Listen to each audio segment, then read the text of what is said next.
Afternoon students. आज हम संस्कृत विषय के वर्ण विचार, वर्ण परिचय, वर्ण से संबंधित जानकारी आपको दे रहे हैं। हमारे यहाँ संस्कृत भाषा में भारतीय, जैसा कि मैंने लिखा है, भारतीय आर्य भाषाओं का मूल संस्कृत भाषा है। संस्कृत शब्द सम प्लस क्रय प्लस कत के योग से बना है, जिसका अर्थ है शुद्ध एवं परिमार्जित भाषा। महर्षि पाणिनि द्वारा रचित अष्टाध्यायी, जिसकी रचना निम्नलिखित 14 माहेश्वर सूत्रों के आधार पर की गई है। यानी कि माहेश्वर सूत्र हैं 14, जिनके आधार पर हम वर्ण का विशेष, वर्ण परिचय जो है उसकी विशेष जानकारी प्राप्त कर सकेंगे। वर्ण किसको कहते हैं?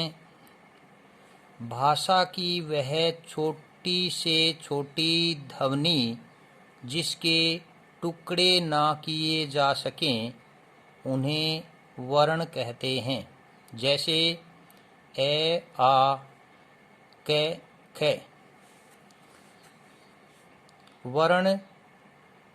वर्ण के लिए ऐसा भी लिखा गया है, ग्रहणम श्रवणेव इंद्रिय, जो कानों से सुनते हैं। भाषा की सबसे छोटी इकाई, इसको भी वर्ण कहते हैं। अक्षरस्यैव नामांतरम वर्ण इति वर्ण, अक्षर का दूसरा नाम वर्ण है। अब तालिका के अनुसार, अब तालिका में देखें, वर्ण और वर्ण के दो भाग हैं, एक स्वर, दूसरा व्यंजन। स्वर किसे कहते हैं? जिसका उच्चारण स्वतंत्र रूप से हो। जैसे ए, आ, ई, ये जो वर्ण हैं, इनका उच्चारण स्वतंत्र रूप से हो रहा है, इसलिए इनको क्या कहते हैं? स्वर कहते हैं। समझ में आ रहा है? इसके बाद देखते हैं व्यंजन, जिसका उच्चारण स्वर की सहायता से हो, उसे व्यंजन बोलते हैं। कै, कै प्लस ए, पी, पे प्लस ई। अब इनमें व्यंजनों को स्वरों की सहायता से ही पूर्ण माना जाता है, जैसा कि मैंने इस तालिका में दर्शाया है। ये माहेश्वर सूत्र हैं जो वर्णमाला के स्वरूप का बोध कराते हैं। यहाँ 14 सूत्रों का विवरण है। 14 सूत्रों में सर्वप्रथम 4 सूत्र, जिन्हें ए, ई, उ, अण, इसी क्रम में ए, ओ, च।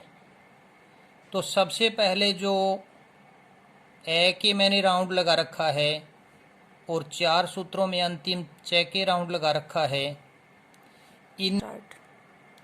इन ए और च को मिलाकर अच बना। अच को कहते हैं स्वर। इसके आगे देखें,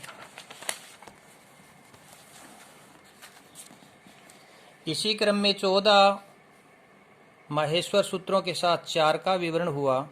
4 के बाद 5 से लेकर 14 तक के जो वर्ण हैं, उनमें है के मैंने राउंड लगाया है और अंत में ल के राउंड लगाया है।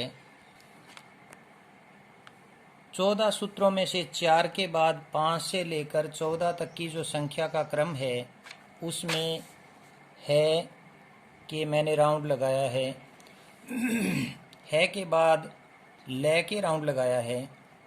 इन दोनों को मिलाकर हल बना, जिसका अर्थ है व्यंजन।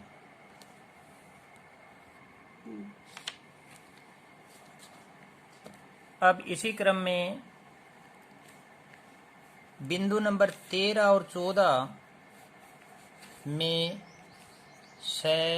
से है, इन्हें ऊष्म वर्ण कहते हैं। इसके बाद 11 और 12 में चे, टे, ते, के, पे, इन सब को प्रथम वर्ण कहते हैं। खे, फे, छे, ठे, थे, ये द्वितीय वर्ण हैं। इसी क्रम में जय, बे, गे, डे, दे तृतीय वर्ण हैं। 8 और 9 बिंदु पर झे, भे, घे, ढे, धे चतुर्थ वर्ण में रखे जाते हैं। ये, में, डे, अणे, ने ये सारे पंचम वर्ण में आते हैं।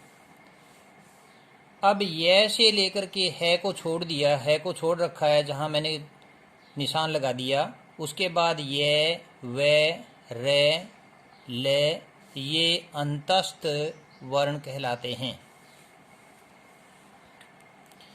इन सूत्रों में जिन शब्दों के हलंत लगा रखा है, अंत में जिन जिन शब्दों के हलंत लगा रखा है, उन सब को छोड़ दिया गया है, क्योंकि ये पूर्ण वर्ण नहीं हैं।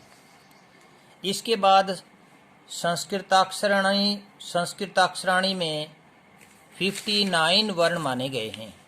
59 जिसको बोलते हैं, 59 वर्ण माने गए हैं, जिनमें स्वरों की संख्या 22, ए, आ, ई, ऊ,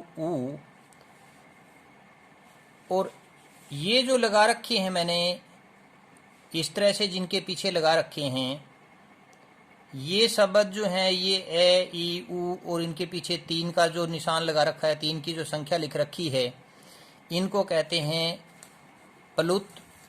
और आ वाला जो शब्द है, आ वाला जो वर्ण है उसको बोलते हैं दीर्घ, और ए वाले वर्ण को बोलते हैं ह्रस्व।